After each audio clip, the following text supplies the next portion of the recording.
Hello coders, welcome to channel coder ji. और आज का हमारा टॉपिक होने वाला है यूज़र डिफाइंड फंक्शंस। वैसे तो बिल्ट इन फंक्शन से ही हमारे बहुत सारे काम हो जाते हैं, और जैसा कि अभी तक हमने जो भी कुछ इस सीरीज़ में किया है वो बिल्ट इन फंक्शंस की हेल्प से ही किया है।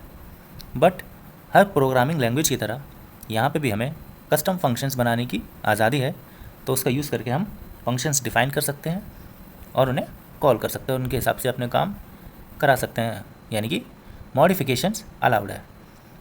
सो UDF यानी कि user defined function is a programming construct that accepts parameters. तो हर फंक्शन की तरह इसमें भी पैरामीटर्स होते हैं। It does actions and returns result of the actions. It can be used in scripts, stored procedures and triggers. तो इनमें से किसी भी जगह फंक्शन का यूज़ कर सकते हैं। Modify it independent of source code and reduce network traffic. यानी कि सोर्स कोड में जहाँ भी आप फंक्शन को यूज़ कर रहे हैं बिना उसे डिस्टर्ब किए आप फंक्शंस को मॉडिफाई कर सकते हैं, उनकी डेफिनेशन को चेंज कर सकते हैं और उससे वर्कलोड कम कर सकते हैं। किसी भी काम को बार बार करने की बजाय अच्छा है उसका एक फ़ंक्शन बना लें, एंड जब भी कभी आपको कोई भी टास्क परफॉर्म करना हो उस स्पेसिफिक फ़ंक्शन को कॉल कर दें। तो यहाँ पे हम बात कर लेते हैं टाइप ऑफ फंक्शंस की। तो यूज़र डिफाइंड फंक्शन दो तरीके के होते हैं, स्केलर और टेबल व्यूड। स्केलर में केवल एक सिंगल वैल्यू रिटर्न होती है और इसमें पैरामीटर 0 या एक से ज़्यादा भी हो सकते हैं। टेबल व्यूड में हमेशा डेटा जो है वो टेबुलर वैल्यू में रिटर्न होगा, यानी कि टेबल फॉर्म में रिटर्न होगा। देन टेबल वैल्यूड के फर्दर दो पार्ट हैं, एक inline table valued and second है मल्टी स्टेटमेंट टेबल वैल्यूड। यानी कि इसमें केवल एक स्टेटमेंट होगा जो स्टार्ट हो रहा होगा हमेशा सेलेक्ट से। इसमें आप मल्टीपल स्टेटमेंट दे सकते हैं बिगिन एंड एंड का यूज़ करके, जैसा कि आपने सीरीज़ में देखा होगा पहले भी। तो चलिए आगे कंटिन्यू करते हैं एंड देखते हैं अपने स्केलर टाइप फंक्शंस को। तो यहाँ पे मैंने एक फंक्शन डिफाइन किया है जोड़ो नाम से, जो दो पैरामीटर एक्सेप्ट करता है n1 and n2। Then return जो करेगा, जो भी वैल्यू रिटर्न करता है उसका डेटा टाइप होगा इंट। देन फिर एस कीवर्ड का यूज़ करके बिगिन और एंड के बीच में यहाँ पे हमारे डेफिनेशन की, बिगिन और एंड के बीच में हमारे फंक्शन की डेफिनेशन है। तो यहाँ पे रिजल्ट नाम का वेरिएबल डिक्लेयर किया है एंड उसकी डेफिनेशन लिखी है कि रिजल्ट में n1 प्लस n2 को असाइन कर दीजिए, एंड यहाँ पे रिजल्ट को रिटर्न किया है। देन फंक्शन को कॉल करने के लिए आपको सेलेक्ट कीवर्ड का यूज़ करना मस्ट है, एंड फिर फंक्शन का नाम एंड उसमें पैरामीटर्स। तो सबसे पहले फंक्शन को बना लेते हैं एंड देन इसको कॉल कर लेते हैं। तो यहाँ मैंने कॉल किया इसे, तो ये कहता हूँ जोड़ो is not a recognized built in function name. यानी कि ये जो डेफिनेशन है ये आपको केवल बिल्ट इन फंक्शन के लिए अलाउड है।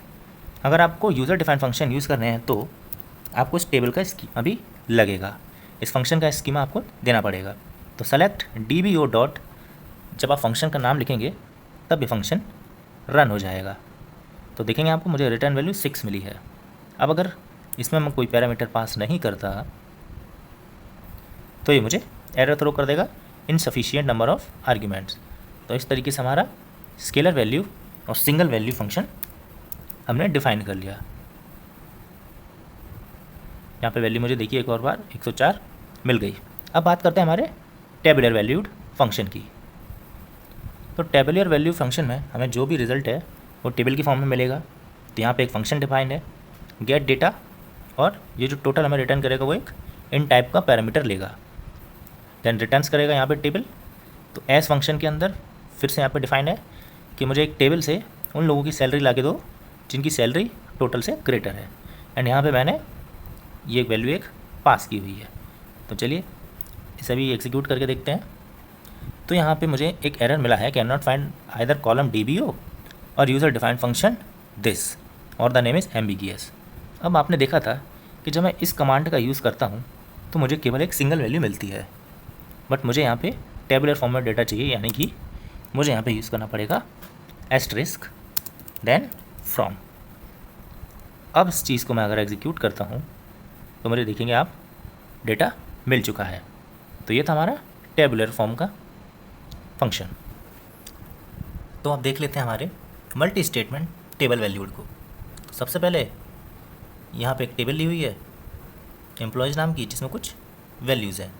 यहाँ पे सिर्फ 4 ही वैल्यूज़ हैं, छोटी टेबल है लेकिन आपको समझने के लिए काफ़ी है। तो चलिए इसे यहाँ से रिमूव करते हैं। यहाँ पे सबसे पहले एक फ़ंक्शन बनाया हुआ है, ये फंक्शन का नाम, एंड यहाँ पे ये जो पैरामीटर एक्सेप्ट करता है ये जो इनबिल्ट फंक्शन मैंने यूज़ किया है डेसिमल 10,2। इसका मतलब इस पैरामीटर के अंदर यानी कि इस फंक्शन के अंदर आप 10 डिजिट का कोई भी वैल्यू पास कर सकते हैं। एंड अगर वो चीज़ डेसिमल कंटेन करती है तो डेसिमल के बाद वो 2 डिजिट का प्रिसीजन लेगा। यानी कि मान लीजिए आपके पास 99.999 कुछ भी है तो उस वैल्यू को सिर्फ डेसिमल के 2 डिजिट तक रखेगा। नाउ यहाँ पे रिटर्न्स कीवर्ड एंड इस चीज़ को आपको याद रखना है कि जब भी मल्टी स्टेटमेंट टेबल होता है तो यहाँ पे रिटर्न वैल्यू जो भी डिक्लेयर किया जाता है एक टेबल वेरिएबल के नाम पे डिक्लेयर किया जाता है। यानी कि आपको हमेशा एक टेबल चाहिए होता है और यहाँ पे उसका स्ट्रक्चर भी डिफाइन करना होता है जो भी आपको रिटर्न में चाहिए। देन यहाँ पे हमने स्ट्रक्चर डिफाइन कर दिया है as keyword and then declare. Now जो रिटर्न स्टेटमेंट होता है वो विदाउट वैल्यू होता है and declare table variable is returned. तो यहाँ पे हमने एक वेरिएबल बना लिया है। नाउ ये कुछ वैल्यूज़ हमने इंसर्ट की है। तो ये सिर्फ जनरल क्वेरीज यहाँ पे लिखी हुई हैं, ऐसा कुछ भी नहीं है हार्डकोर। आपको एग्जांपल देखने से ही समझ में आ जाएगा। इंसर्ट कर रहे हैं टेबल बोनस में ये वैल्यूज़ एंड देन इनको फैच करके ला रहे हैं। फिर यहाँ पे केसेस बनाए हुए हैं, इतने परसेंट का इंक्रीमेंट देना है हमें, यहाँ पे 15% का इंक्रीमेंट देना है। एल सैलरी इतनी कर देनी है एंड देन यहाँ पे हम फिल्टर करके रिजल्ट्स को ला रहे हैं। लास्ट में हमने अपडेट कर दिया इसे। सो नाउ इसको एक बार एग्जीक्यूट कर देते हैं एंड यहाँ पे ये सक्सेसफुली एग्जीक्यूट हो चुकी है। अब इसको एग्जीक्यूट करने के बाद इसको सिर्फ कॉल करना रह जाता है एंड कॉल करने का मेथड आप लोग जानते ही हैं। तो सिंपली जब मैं इसे एग्जीक्यूट करूँगा तो मेरे पास वैल्यूज़ यहाँ पे आ चुकी हैं कुछ इस तरीके से। तो ये था हमारा मल्टी टेबल स्टेटमेंट वैल्यूज़। तो इस लेक्चर में बस इतना ही। Till then happy coding.